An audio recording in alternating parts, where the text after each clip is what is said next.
são os valores, né, morais e espirituais dentro do lar. Amém? Que é a lição de número 3 que nós iremos iniciar agora. A introdução diz assim: a criança nasce desprovida de juízo moral.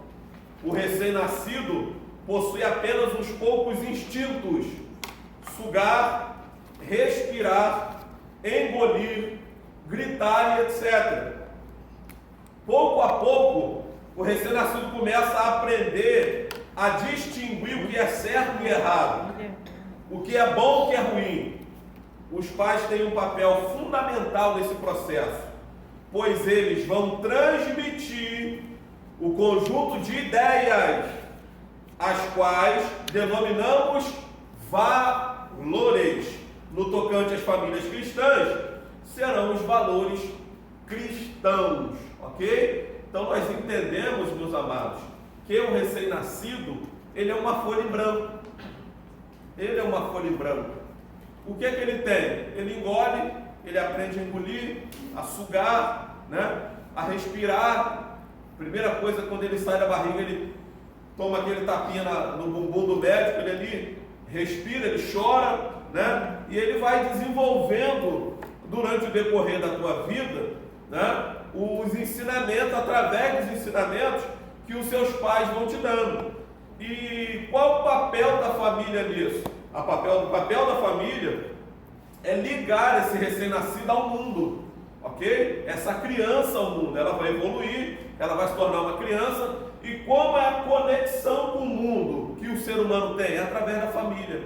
É a família que conecta a criança com o mundo. E nós vamos falar de algumas coisas bem importantes hoje, como a formação do caráter do ser, como a evolução dentro das teorias da psicanálise, né? O que a psicanálise vai dizer sobre essa questão da evolução dessa criança, como se dá esse processo, ok, meus amados?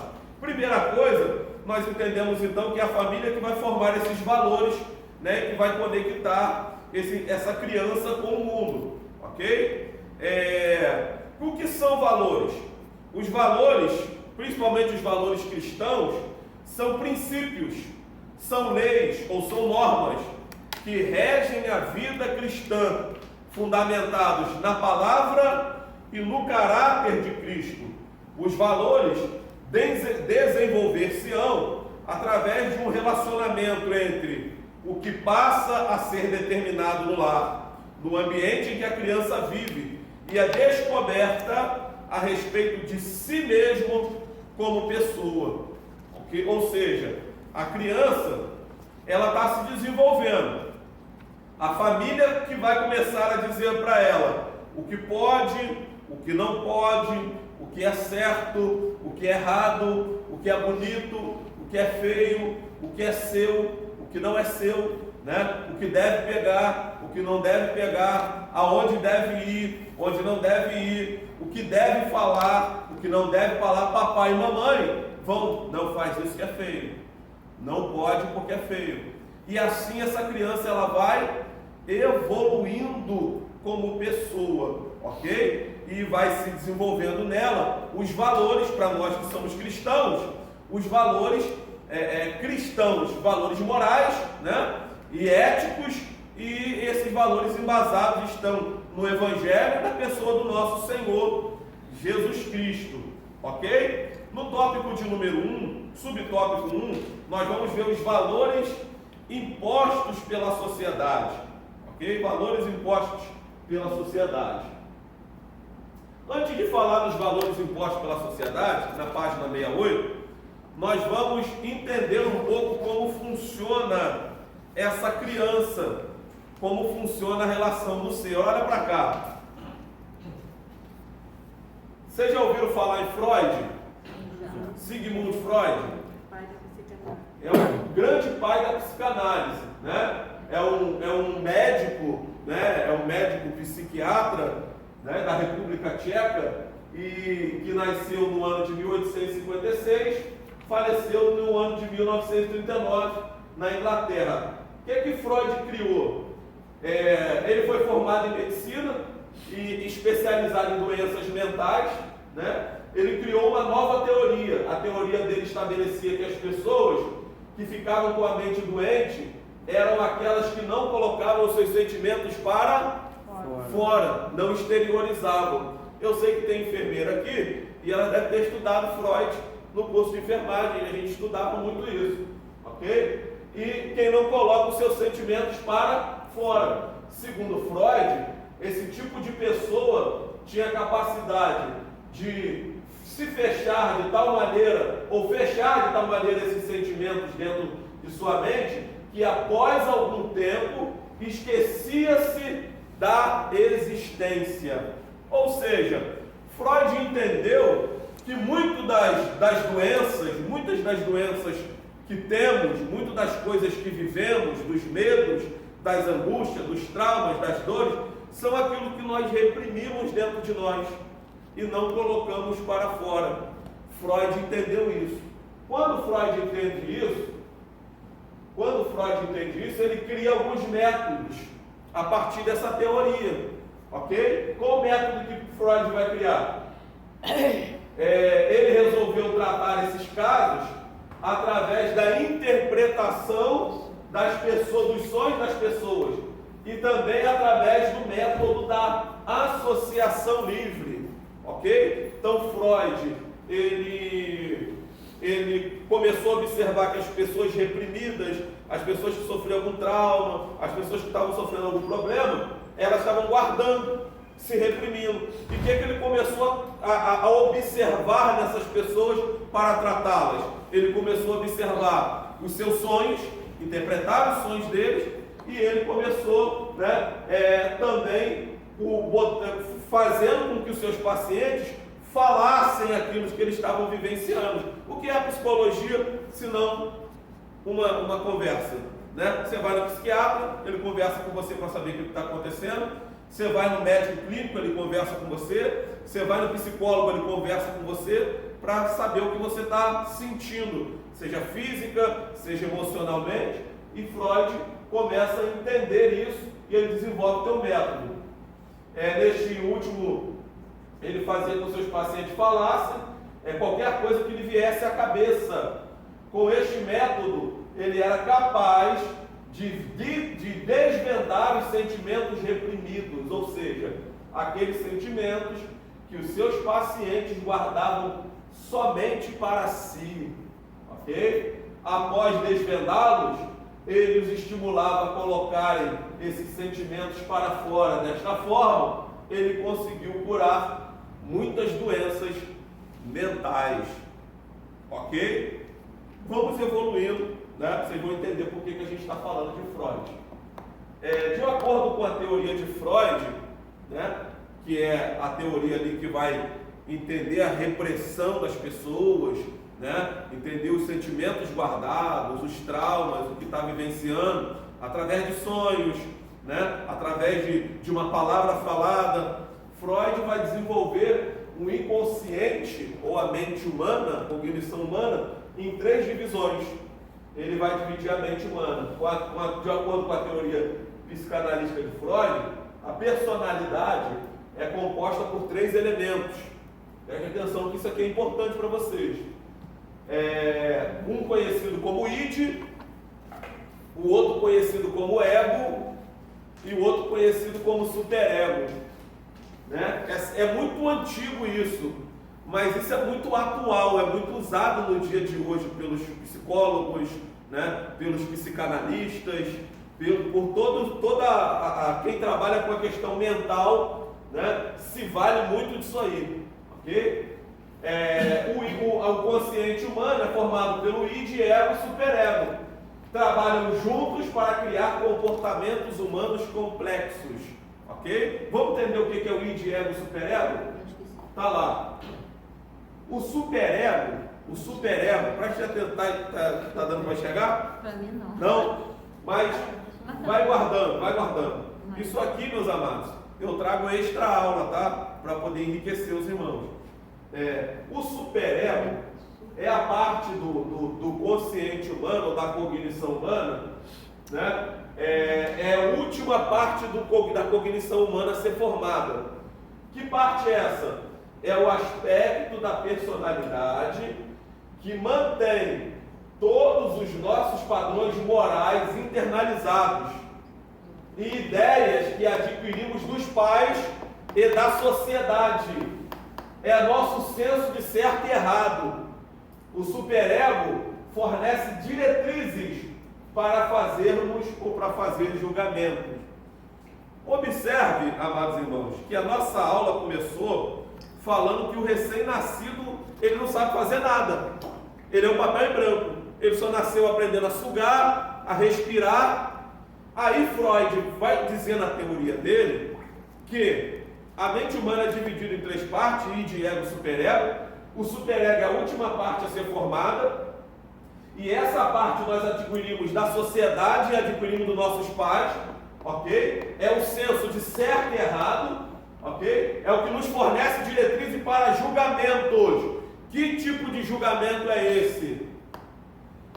Se eu, ao final da aula, soltar o celular do evangelista Jordi, colocar no meu bolso e levar para casa, eu sei que está errado, sim ou não? Sim. Por que eu sei que está errado? Porque não pode, não é seu. Porque não é meu, mas como que eu sei que está errado, que não é meu? Como? Como que eu cheguei, desde recém-nascido, bebezinho no colo da minha mãe, eu cheguei hoje a essa concepção que eu não posso, ao ir embora, levar essa Bíblia que está aqui no altar? Porque você aprendeu. Eu fui orientado. Vocês estão entendendo? Alguém me falou, a televisão falou, a professora na escola, posteriormente, quando eu cresci e fui para a escola, falou, sabe? Aí você vê o policial prendendo quem é o ladrão, a lei diz, a Constituição diz, o Código Penal diz, e você vai evoluindo. Então você entende que o superego, que é formado pelo papai, ó, leva de volta porque não é teu, devolve o lápis de cor na escola. Desde 2 aninhos, 3 aninhos de idade, isso vai formar o caráter, vai formar a personalidade, e essa é a última parte da personalidade a ser formada. A segunda parte, que é o ego, é o componente da personalidade que é responsável por lidar com a realidade, ok? De acordo com Freud, o ego se desenvolve a partir do id, que é o primeiro, e garante que os impulsos do id possam ser expressos de uma forma aceitável no mundo real. Aceitável no mundo real. Tá calor. Tá calor. Tá calor. Quem tem bebê em casa, criança de 3 aninhos? Eu tenho. 3 aninhos. Tá calor. Se a criança quiser tirar a roupa e ficar pelado, você vai achar estranho? Não. Por que você não vai achar estranho? Porque tá calor. Porque tá calor. Ok? E ela tá dominada pelo quê? Pelo id. Pelo impulso natural. Esse impulso é até chamado de instintivo e primitivo. É instintivo e primitivo. A criança tira a roupa, tá calor. Ok? Tá calor hoje. Você tá com calor, que eu tenho certeza. Você tirou a roupa e veio sem roupa? Não. Por quê? Porque o ego te moldou. O ego moldou o id. Ok? E o superego molda o id e o ego. O superego é a concepção do mundo real. O ego é o que molda as nossas doideiras. De vez em quando a gente não faz umas loucuras. A gente não solta umas palavras que depois de, meu Deus, eu falei isso. Eu falei isso. A gente não tem algumas atitudes que às vezes são instintivas, são primitivas, são de crianças às vezes. É justamente isso. Mas logo percebemos pelo ego, ok? E logo percebemos pelo superego também, que é a sociedade, os nossos pais, e o ego é a nossa maturidade. Nós percebemos que fomos instintivos e primitivos. E aí logo nos... Ok? Então, a mente humana tem esse processo. Ok? E, nesse momento aqui da mente humana, é a parte mais perigosa. certo? A nossa lição vai falar ali de 4 a 6 anos, mais de 2 a 6 anos, a 7, até 11 anos, eu vou dizer assim, que é uma fase bem melindrosa. Mais de 4 a 6 anos é uma fase bem melindrosa da criança. É uma esponja, sabe? É uma esponja, absorve tudo que vê faz, tudo que ouve fala, ok? É a fase de moldar a criança, de implantar nela o caráter cristão, né? De implantar nela a Bíblia Sagrada, implantar nela a moral. Então é essa fase aqui. Então a família é ela que vai formar, que vai ajudar nessa formação desses valores, né? Morais e espirituais, ok? Vamos concluir. O caráter de um homem é formado pelas pessoas que escolheu para conviver, ok? Então, o caráter de um homem é formado pelas pessoas que ele escolheu para conviver. Se você hoje estivesse com esse calor, hoje é terça, não sei se tem jogo, os flamenguistas estão ali vendo o jogo do Flamengo. Tem flamenguista aqui. Sim, tomando um copo de cerveja. Não. Ok? Sentado na porta de um bar. Ok? Qual é os valores? Nós estamos todos aqui numa aula. Ninguém está desrespeitando a esposa de ninguém. Ninguém está desrespeitando a irmã que é a esposa de outrem. Ninguém está, nem irmã da esposa. Mas eu tenho a certeza que se muito de nós estivesse agora sentado num barzinho, bebendo uma cerveja, no jogo do Flamengo, e passasse uma mulher bonita, o cara ia olhar para a mulher bonita, a mulher ia olhar para o camarada bonito. Ou seja, os valores, vocês estão entendendo? Os valores são deixados de lado. Então o homem é formado pelas pessoas que ele escolheu para conviver. Ok? Em outras palavras, nós entendemos o que? Pela teoria de Sartre, ok? Que é o filósofo, o escritor francês conhecido como representante do existencialismo. Sartre vai dizer o quê? Que a existência, preste atenção nisso, a existência precede a essência. Nenhum ser humano nasce pronto, mas o homem é em sua essência produto do meio em que ele vive, construído a partir de suas relações sociais. Resumindo, o homem é fruto do meio onde ele vive. E são as relações sociais desse homem que vão formar o homem. Por que a gente que mora na comunidade, muitas vezes fala para o filho, tu vai ficar na rua? Porque quer privar o filho de algumas coisas, quer guardar o filho de algumas coisas, de vivenciar algumas coisas, né? Claro que a gente não pode prender demais para não estragar, também não pode soltar muito para não estragar, então tem que ter um equilíbrio. Mas o homem, na realidade, ele é fruto do meio onde ele vive. Ok? Ah, mas eu tenho um amigo que, poxa, nasceu lá na Rocinha, deu tudo para dar errado o pai, mas ele hoje é um advogado. Pô, legal. 1 em 1 milhão. 1 em 1 milhão. Porque 90% das pessoas que nascem são fruto do meio onde vivem. A gente tem isso como exemplo, né? No meio onde nós convivemos e vivemos. Ok, meus irmãos? Já falei que são valores. Valores impostos à família. E aí nós vamos falar dos valores impostos à família. Ok? Lição, página 68. Valores impostos, primeiro, pela sociedade. A família foi constituída. Então, meus irmãos, eu dei esse pano de fundo para os irmãos entenderem um pouco de como funciona a questão cognitiva, né? A questão da formação da mente humana, para nós chegarmos até o entendimento da importância da formação desses valores da criança, ok? Da primeira infância, do primeiro momento da vida, da evolução dessa criança, amém? Valores impostos pela sociedade. Então a família foi instruída por Deus como agente educador, ok? Ela transmite a herança cultural, nós entendemos isso, social, linguagem, uso, costume, valores, crenças, preparando os filhos para o ingresso na sociedade. Atualmente vem ocorrendo uma alteração na estrutura familiar. A família está perdendo a sua função como agente educador, ok? Infelizmente, a sociedade passou a ditar as normas, anulando os bons princípios estabelecidos pela família.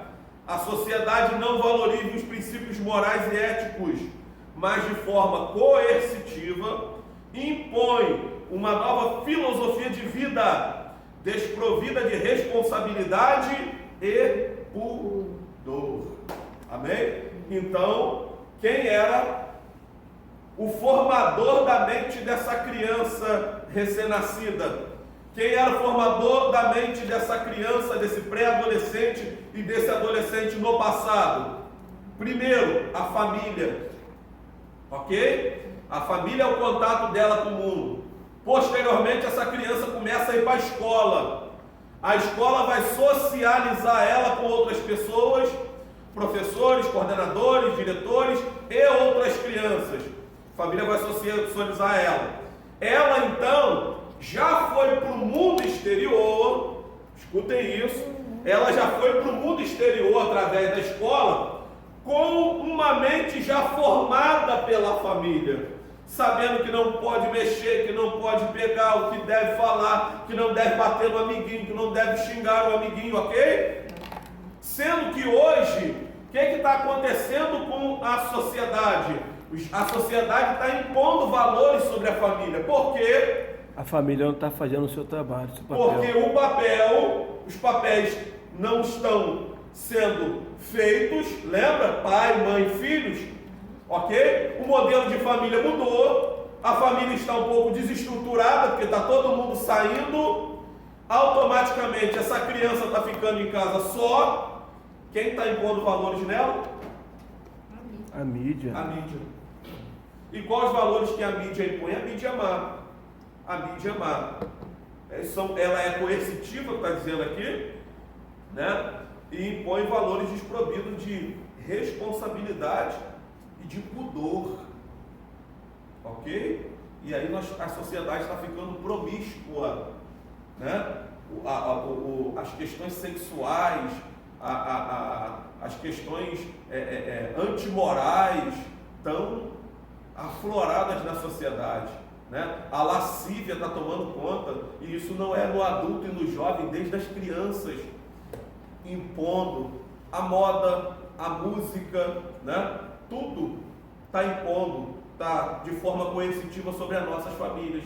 Por quê? Porque nós não estamos tendo tempo, nós não estamos tendo um momento com a família, nós não estamos desempenhando bem o papel que Deus nos destinou para desempenhar. Então essa família ela está desprovida, ela está descuidada, ela está desguarnecida, ok? E dentro aqui da primeira parte, os primeiros valores impostos têm sido os valores impostos pela sociedade, amém?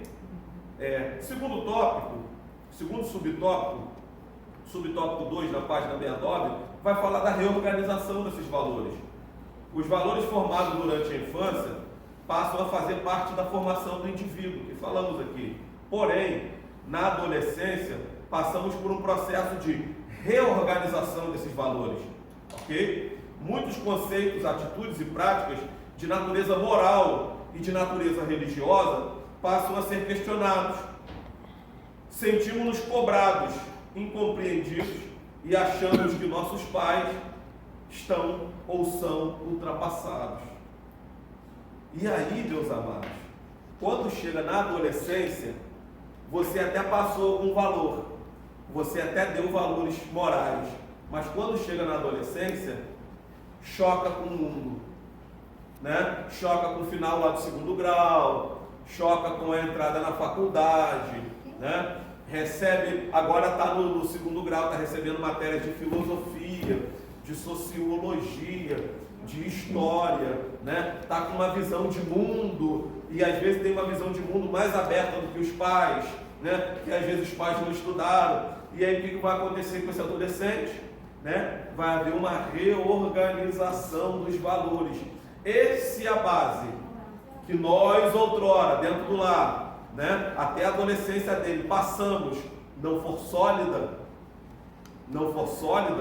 tudo que ensinamos vai de água abaixo, né? O mundo ele vem com uma enxurrada, né? E esses valores são reorganizados, ok? É por isso que não é perder tempo. Estou perdendo tempo com meu filho. Você está ganhando. Você não está perdendo, você está ganhando para lá na frente você não ter que perder, reorganizando o que o mundo desorganizou. Ok? E às vezes nós precisamos. Aí, né? Oi? Aí tem uma guerra. Aí a guerra é muito maior. Aí o preço é muito maior. Né? Igual os pedreiros falam, que você levantar uma casa do zero é muito mais fácil do que você quebrar algumas paredes, levantar outras, consertar outras, ou seja, reformar.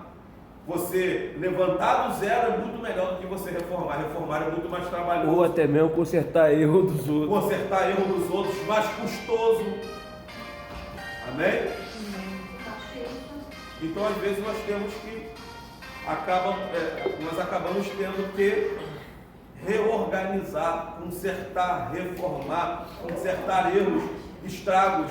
E às vezes os estragos são irreparáveis que o mundo vai fazer. Eu conheço muitos filhos de crente, muitos filhos de pastores, muitos filhos de irmãos que hoje combatem o Evangelho, né? São combatentes porque foram para uma faculdade, para uma UF da vida, que tem uma formação toda, né, por uma linha de raciocínio, né? Vão para uma UF da vida, vão para uma UFRJ, uma universidade pública, aí chega lá, a mente não tem uma base, a família não estruturou, sabe? A família não sentou, porque é muito fácil você dizer assim, não pode. Não pode. Mas não pode por quê? É muito fácil você dizer não pode. Não posso. Você não pode ir para a praia. Você não pode andar de biquíni. Você não pode andar nu. Você não pode andar de fio dental. Você não pode xingar. Você não pode botar piercing. Sabe? Você não pode. Mas não pode por quê, pai? Não pode por quê? Mas esse não pode tem que ser acompanhado disso aqui, ó, meu filho. Não pode. Porque a Bíblia diz, vem aqui comigo, vamos ler. Exortar com carinho, com amor, não criar ira. Paulo, quando vai exortar o jovem Timóteo, que é um jovem pastor, Paulo vai dizer assim, Timóteo, quando você tratar das senhoras, trate como sua mãe. Quando você for exortar os jovens, exorte como seus irmãos. Então, com carinho. Imagina um filho. Aí você vem aqui, meu filho, olha o que diz a Bíblia. Aqui, meu filho, a Bíblia não é clara. Tem que ser sincero quanto a este assunto. A Bíblia não tem um texto específico, porque isso é algo novo dos nossos dias. Mas a Bíblia fala do corpo, teu corpo é templo, teu corpo é isso, teu corpo é aquilo, teu corpo é com tua esposa, com teu marido, quando você casar. Você fica expondo e tal. Aí você vem, faz uma doutrina, formula, né? Inculca na mente dele, como diz Deuteronômio, inculcarás o menino assentado na tua casa, né? E Deuteronômio diz, inculcarás o menino assentado em tua casa, ao deitar, ao levantar, andando pelo caminho. É isso, até entrar na mente dele o Evangelho do nosso Senhor Jesus Cristo, enxertado de valores morais. Pastor Douglas, eu fui numa igreja no domingo e eu saí de lá muito preocupado com que uma coisa que eu observei, e eu estou já uns 2 dias pensando sobre isso. Por quê? Hoje, na verdade, o senhor é pai, o senhor tem sua filha, né? O senhor não tem nenhum menino não, né? Tem suas filhas. E pelo senhor ser pastor, os seus filhos em si já acaba carregando uma carga que é ruim. Sim. Ruim por quê? Porque qualquer erro que sua filha vai fazer, meu filho, hoje sou evangelista, tem um filho, é o filho do evangelista. Porque hoje todo mundo é pastor. Hoje, infelizmente, é isso. Não é, e não digo nem só o ímpio, o próprio meio evangélico também acaba jogando. Poxa, mas a filha do pastor, é o filho do pastor. Então já acaba tendo uma carga muito pesada em cima, que às vezes o jovem está com 15 anos, na verdade às vezes não está nem na igreja, mas está carregando aquela carga. Na verdade só vem. Entendeu? A família muitas vezes obriga. A gente já joga um peso. Na verdade, a gente acaba já jogando um peso em cima de um jovem que às vezes não está nem preparado para estar carregando esse peso. Sim. É por isso que nós temos que procurar, eu sempre digo isso lá na igreja, às vezes quando a gente está falando de jovens, eu sempre digo isso, gente, aonde a gente estava com 15 anos? O que eu estava fazendo com 15 anos? Então são heróis, porque a sociedade deles hoje é muito pior do que a minha quando eu tinha 15 anos. São heróis, estão dentro da igreja, andando direitinho, tá, seguindo. Então vamos incentivar. Então, o filho, leva para dar um passeio, vai brincar, vai, sabe? Mais leveza, sabe? Bota para uma aula de instrumento, para incentivar, para tocar um instrumento na igreja, para se envolver com as coisas da obra, sem fardo. Se for exortar sobre algo, está fora, vai com amor. Poxa, meu filho, não faz assim. Esquece o julgamento dos outros, porque às vezes o que dentro que você falou é muito importante. Às vezes a igreja joga um fardo, alguns irmãos jogam um fardo, aí o pastor ou alguém pressionado pelo fardo que a igreja está jogando, oprime a própria família. Não, vai na Bíblia, vai na Bíblia. Ah, minha família está errada? Está errada pela Bíblia. Minha família está certa? Lá fora está falando que está errado, mas na Bíblia minha família está certa? Continua na Bíblia. A questão é a Bíblia, a palavra de Deus não é o que as outras pessoas dizem. Porque há muita palavra, muita falação, muita gente que fala o que quer, né? Muita gente que quer colocar fardo sobre a família dos pastores, dos líderes, fardos que nem eles mesmos carregam. Né? Voltando. Então, meus amados, há essa reorganização desses valores. Terceiro ponto, a palavra de Deus na formação dos valores, ok? E aí, é o que nós acabamos de falar aqui. Vai instruir Bíblia, na palavra, mostra para o filho, mostra temor. Tem um tópico aqui, né? Um dos tópicos que nós vamos estudar sobre a família, nós vamos falar de culto doméstico, vamos falar de culto doméstico. Olha como o culto doméstico é importante. Olha que o comentarista da revista ele nos instrui. Às vezes o teu filho vai fazer uma prova de matemática, está temeroso para fazer a prova de matemática. Aí você fala assim para ele: filho, vamos orar ao Senhor. Ou ele quer um brinquedo no final do ano. Aí você fala para ele: filho, vamos orar ao Senhor. Aí, Senhor, poxa, me abençoa meu pai. Vou dar condição ao meu pai, Senhor, meu pai me dá esse brinquedo. Ou Senhor, me ajuda nessa prova de matemática. Aí, isso no culto de ação de graça. Aí, no final do ano, você vem para ele e diz assim: aqui, meu filho, o brinquedo que você pediu. Isso aqui é porque você foi uma criança que se empenhou na escola, tirou boas notas, orou para passar na prova e orou por papai, né? Para papai ter condições, e Deus deu condições, Deus ouviu a tua oração. Está aqui, ó, isso é fruto da tua oração. Sabe o que isso vai gerar naquela criança? Intimidade com Deus. Vontade.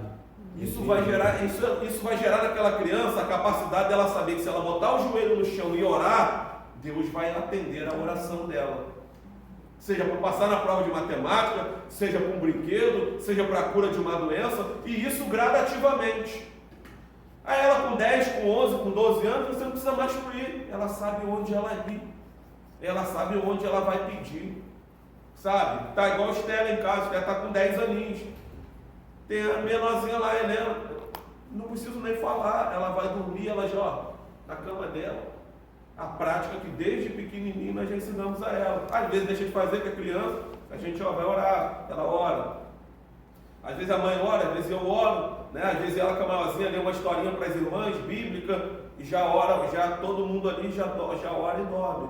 Você está entendendo que isso vai gerando alguma coisa na criança, irmão. E o mundo vai chegar uma hora que o mundo vai tentar e não vai conseguir, porque a base vai estar sólida. Lembra da lição de número 1? Aonde deve estar edificada? Na rocha. Certo? Deve estar edificada na rocha. Um material sólido material. Então o mundo não consegue destruir. E isso tem que ser através da Bíblia. É fundamental nessa fase, página 69, lá no final, você buscar familiarizar-se com a Bíblia, a palavra de Deus, que é um manual prático de ensino morais, de ensinos morais e espirituais.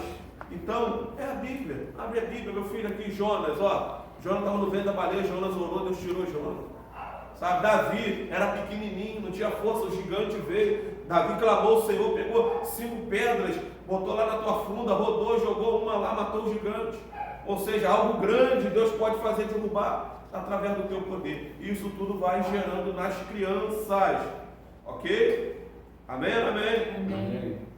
Uma capacidade de crer em Deus, né? Uma estrutura moral e espiritual sólida, uma estrutura que o mundo não vai poder, né, destruir, nem o secularismo, nem o mundanismo e nem o relativismo, né, que está mundo afora, né, contra as nossas famílias, atacando as nossas famílias. E é justamente isso que quando nós vamos para o mundo aí, para uma universidade, né, estou dando um exemplo só, a universidade é só um exemplo, mas às vezes o jovem começa a trabalhar, o primeiro emprego para ele é uma perdição, né? Às vezes o jovem entra no segundo grau, muda de escola, chega numa escola, vê um mundo novo, é uma perdição, ok? Então são vários caminhos, ok? Ponto de número 4, meus amados irmãos, do tópico 1, valores. Ponto de número 4, a mudança dos valores. Muitas vezes precisamos mudar alguns conceitos errados que aprendemos, principalmente se fomos criados no lar não cristão. Os valores podem mudar ou serem mudados, ainda que não se trate de uma tarefa fácil, uma vez que já estão arraigados à personalidade.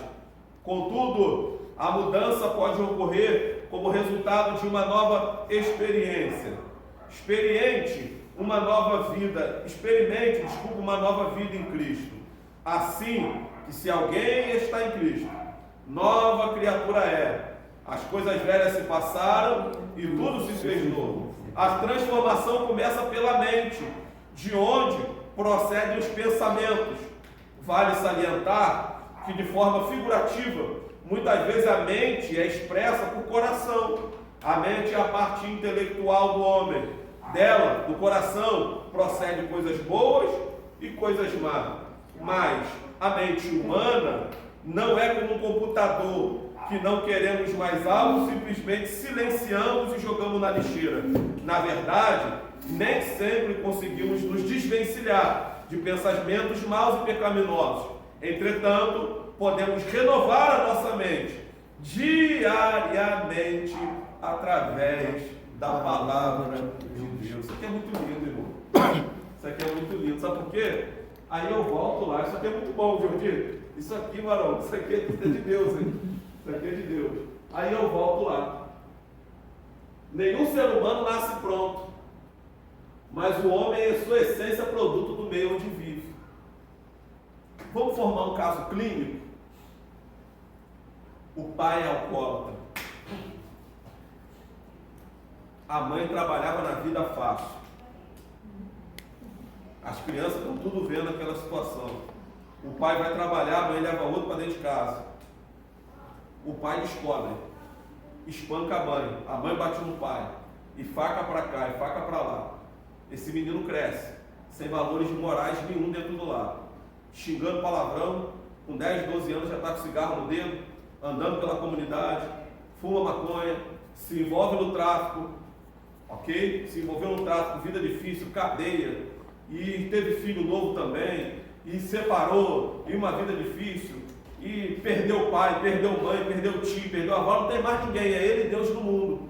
Agora esse menino, esse homem, que era uma criança outrora, que viveu num meio conturbadíssimo, cheio de traumas, né? Cheio de coisa na mente, esse menino agora, ele vem aqui passa a morar no Morro dos Marítimos, e ele entra na igreja aqui da pastora Dejanira, Ministério de Adoração Colina da Bênção, cai de joelho no altar e se rende a Jesus, e aceita Jesus como Salvador.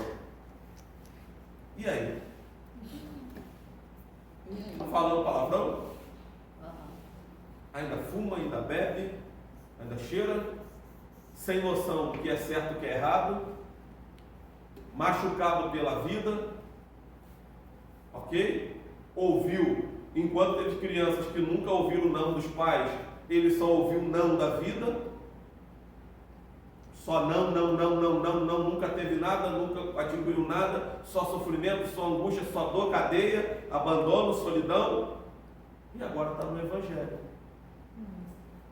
Está no Evangelho, está aqui congregando com a pastora de Janeiro, mas ele é uma pessoa difícil, ele não aceita nada,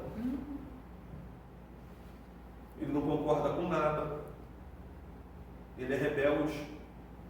Se tiver que falar uma palavra de baixo calão, vai falar. E aí, meus amados, como vamos tratar esse amado irmão? É por isso que eu fiz questão de trabalhar isso aqui com vocês. Porque nós estamos falando de crianças que foram formadas no lar cristão e estão recebendo base moral e espiritual, mas não é o contexto da sociedade moderna.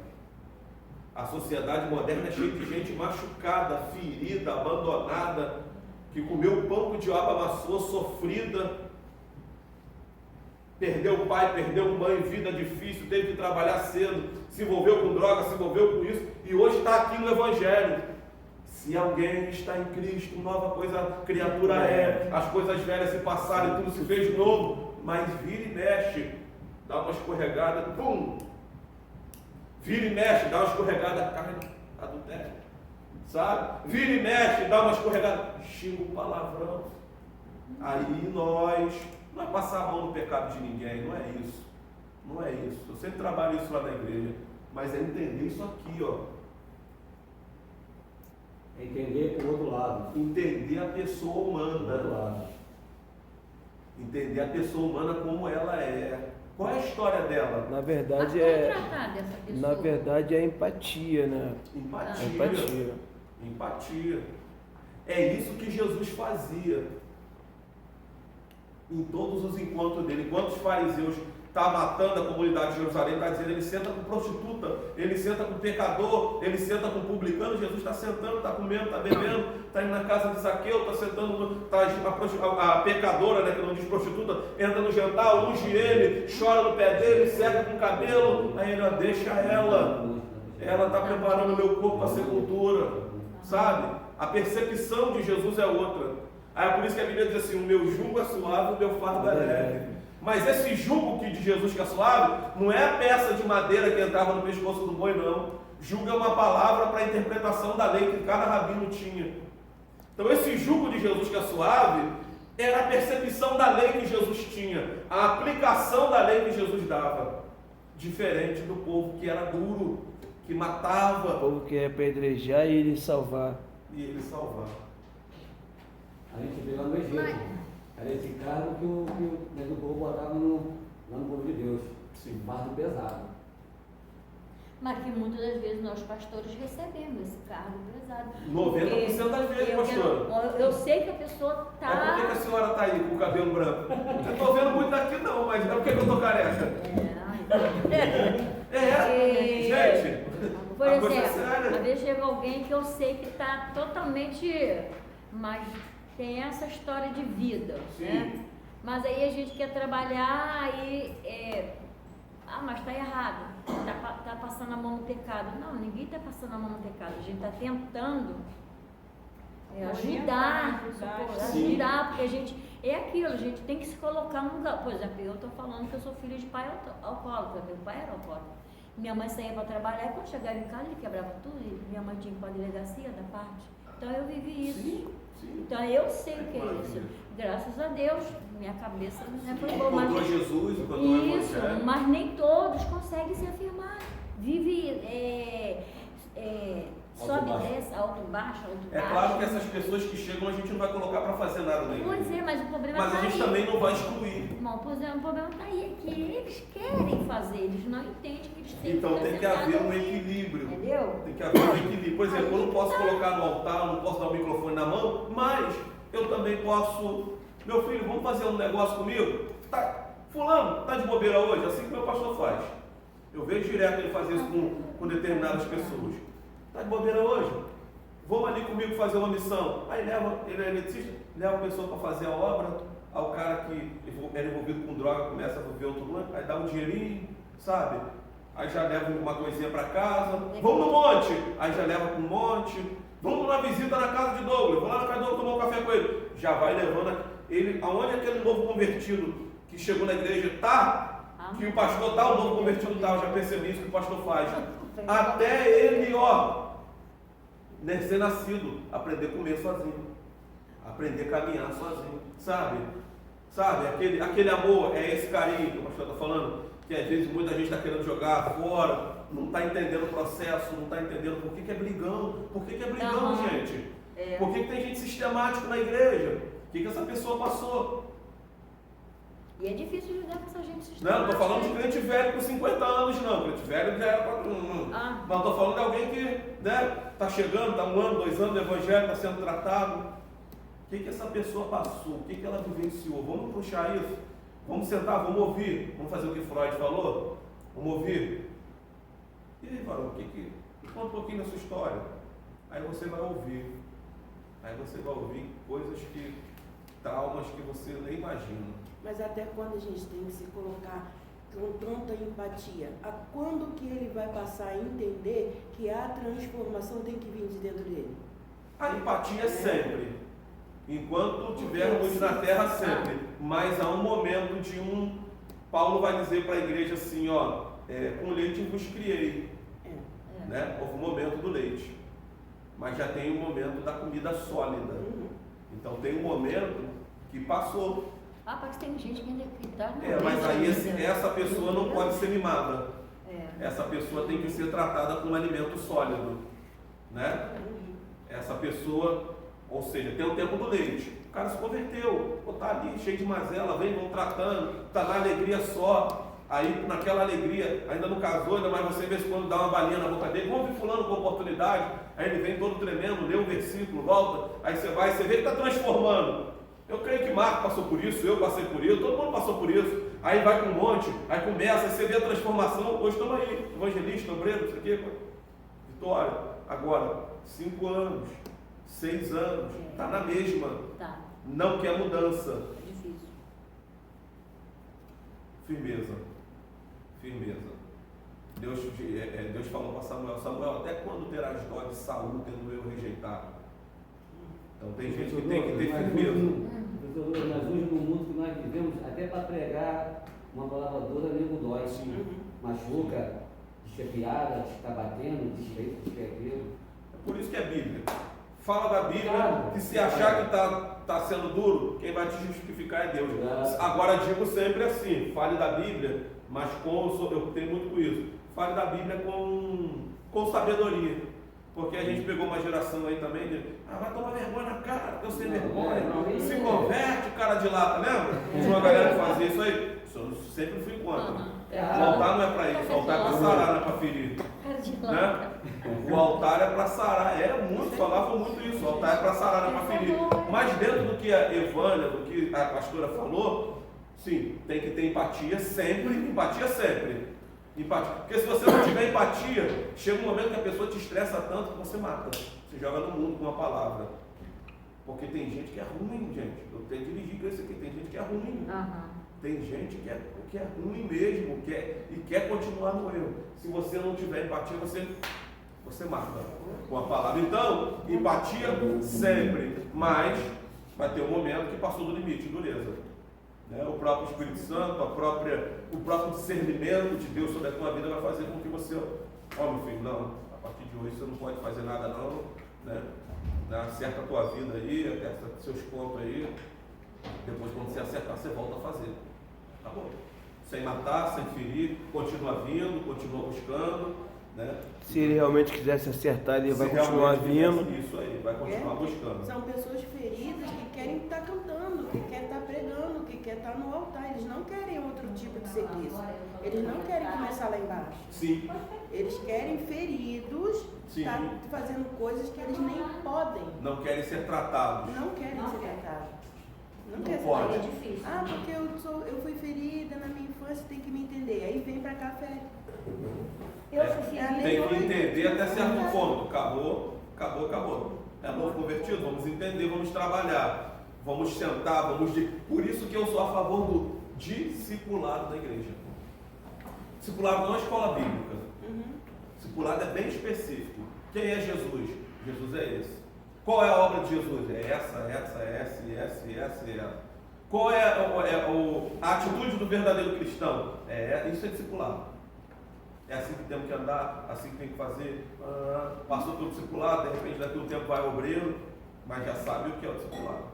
Às vezes a pessoa vai obreiro, não sabe quem é Jesus, qual é a obra de Cristo, qual é a relação de Cristo lá com o livro de Hebreus, né? com o Levítico, aquela coisa toda, o tabernáculo, o templo, do animal que sacrificava, não sabe o que Cristo representa. Isso é o mínimo que a gente tem que saber. Então o negócio é muito sério, entendeu? Então eu concordo com a irmã Ivânia. Tem muita gente que vem e quer meter a mão nas coisas de qualquer maneira e não dá. Em contrapartida, empatia sempre. Porque se a gente não tiver, a gente mata.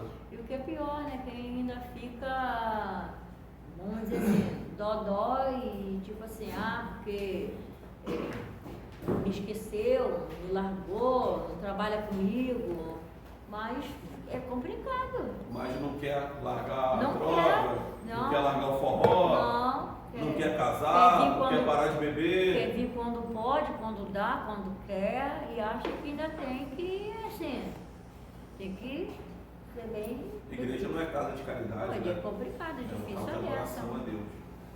E a santidade foi algo que Deus exigiu. Ser santo porque eu sou santo. Eu não estou indo na igreja, mas eu não estou no mundo, não estou no pecado, não. Aí é sempre assim que a gente Então, se não está vindo na igreja é porque alguma coisa aconteceu, se não está bem. Então, se não está bem, como é que quer pregar? Se não está bem para vir para a igreja, quer estar bem para pregar? Mas vamos que vamos. Terceiro ponto, segundo tópico, ensino bíblico no lar. Amém? Então falamos de valores impostos pela sociedade, da reorganização dos valores que há na adolescência, falando da formação do valor através da palavra de Deus e falando da mudança nos valores, né, que há. E essa mudança é muito importante a ver, ok? Chegou, pastora, chegou, irmãos, cheio de valores deturpados. É a igreja que vai mudar.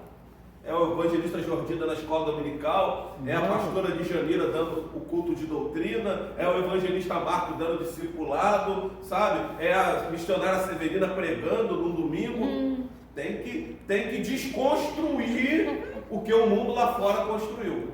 Desconstruiu a narrativa. Tem que desconstruir. A igreja tem que desconstruir. Né? E tem que confrontar, infelizmente. Isso que você está falando não está certo. Olha o que a Bíblia diz, vem cá para te falar.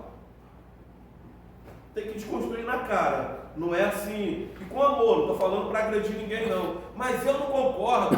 Eu nasci assim, síndrome de Gabriela. Eu vou morrer assim, né? Eu tenho até uma parte da aula que eu falo isso aí. Eu vou nascer assim, eu vou morrer assim. Não, olha só, aqui ó.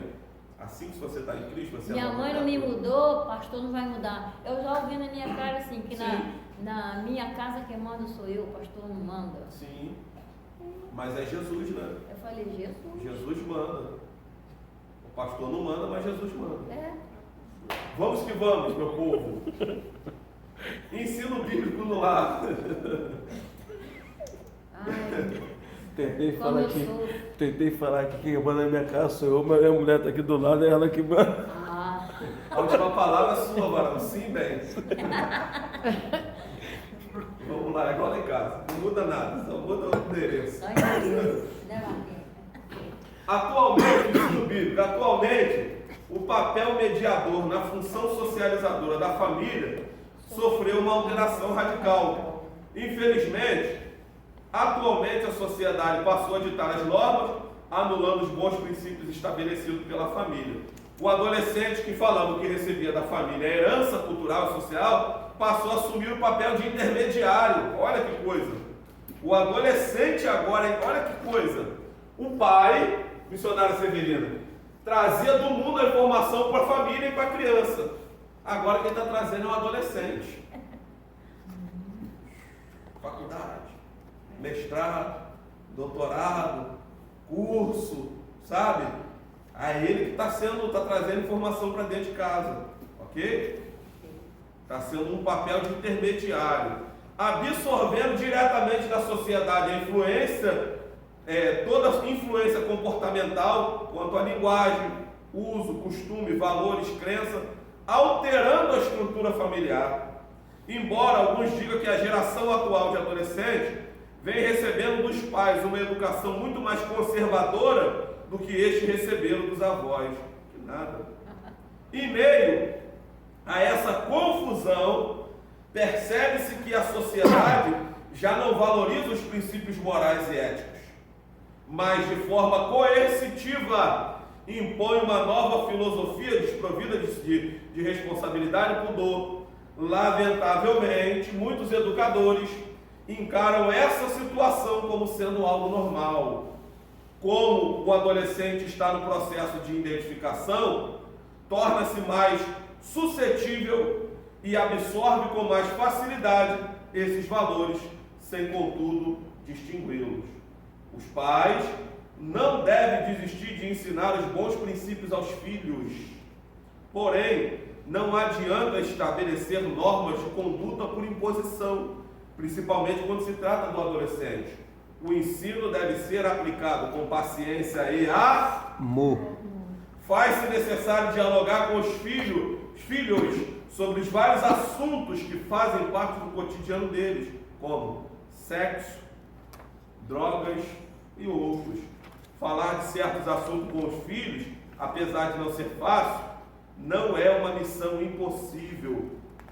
Para muitos pais, é um tanto embaraçoso falar sobre sexualidade com os filhos.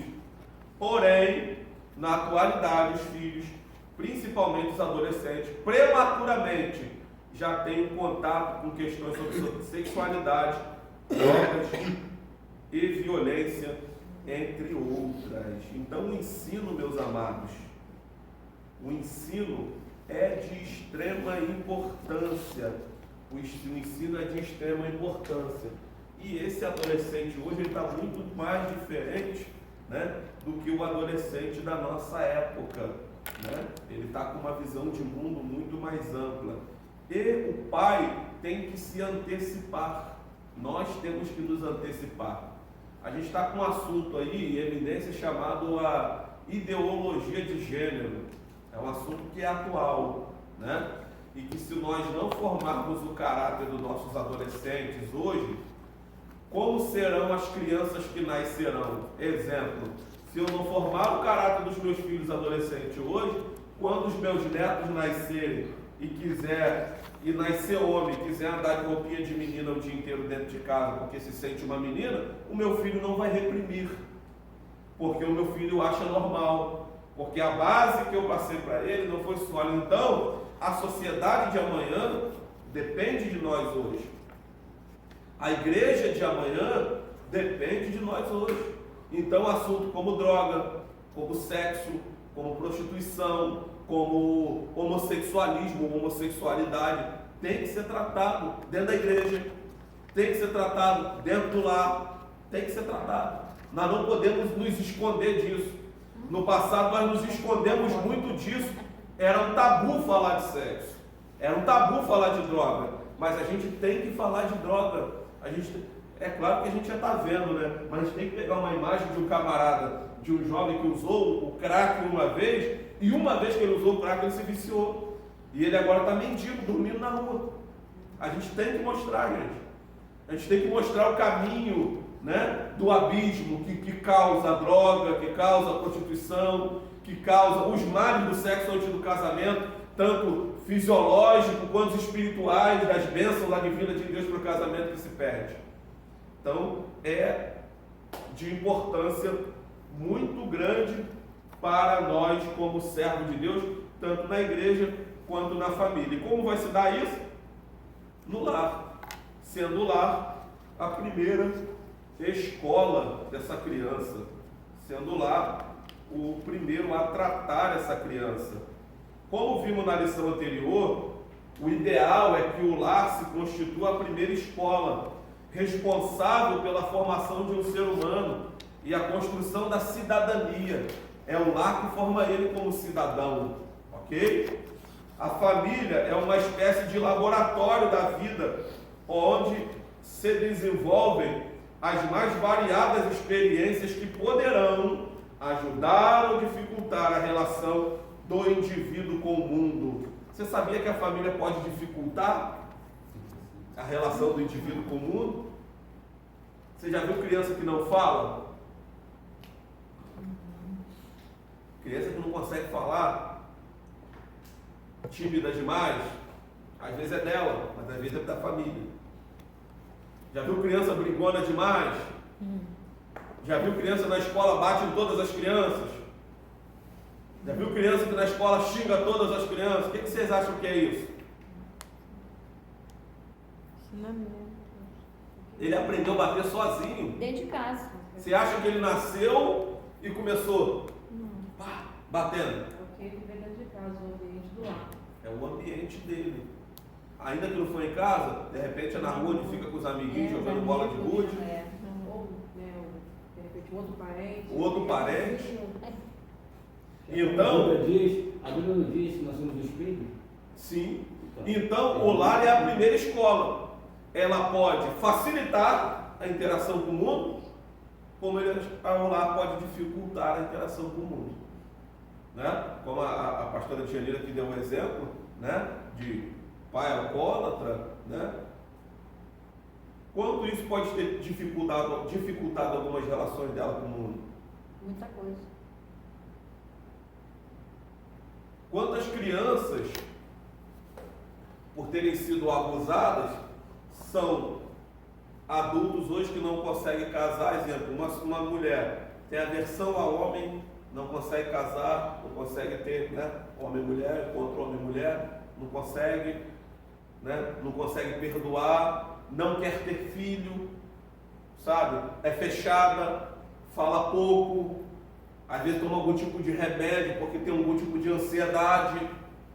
O lar também destrói, né? O lar também destrói. Isso aí é triste, né? É real, isso é muito real, isso é muito real mesmo. Briga de pai com mãe direto, sai no braço, filho traumatizado, carrega trauma até 10, 12, 13, 14, 15 anos. Talvez vai tratar um pouquinho quando entra para o evangelho, que conhece Jesus, que, né, vai louvando, aquilo vai desafogando a alma, vai entendendo, palavras vão sendo ministradas nela, ela vai entendendo a Quando coisa. dá tempo, né? Isso quando dá tempo. Quando dá tempo. Porque tem muitos filhos que vê tanto o trauma da mãe quando ele nasce, quando ele cresce, ele mata o pai. Mata Também. o pai, mata. Sim. Muito caso disso aí. Aí você acha que esse camarada que matou à toa? Não. Ele está sufocado. Exatamente. Além da questão natural da mente humana, imagina o mundo espiritual, o diabo falando, mata ele. Exato. Mata ele, né? Tá batendo na tua mãe, mata ele. Mata. É. Ele cresceu vendo O aquilo. mundo espiritual é eminente. Não faz? Dominical da pastora de Janeiro? Não.